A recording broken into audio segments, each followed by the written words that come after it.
अस्सलाम वालेकुम सर। वालेकुम सलाम। सर क्या हाल चाल? ठीक ठाक खैरियत।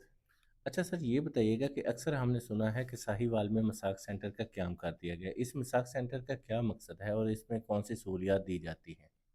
बिस्मिल्लाहिर्रहमानिर्रहीम। सबसे पहले तो मैं आपको थोड़ी सी इसकी हिस्ट्री बताऊंगा, मिसाक सेंटर क्यों वजूद में आया, किस लिए इसकी ज़रूरत पड़ गई। सानिया जड़ा वाला, जिस तरह के सब दोस्तों को पता है, उसकी बैकग्राउंड का एक मिसअंडरस्टैंडिंग हुई थी जिसकी वजह से लाखों करोड़ों का माली नुकसान और बहुत कीमती जानों का ज़ाया पेश नज़र आईजी साहब डॉक्टर उस्मान अनवर साहब ने मद्देनज़र रखते हुए हर ज़िला में, ज़िला के लेवल पर हर ज़िला में तकरीबन 41 अजला हैं पंजाब के, एक मिसाक सेंटर का ना वजूद मंजर में लाया गया।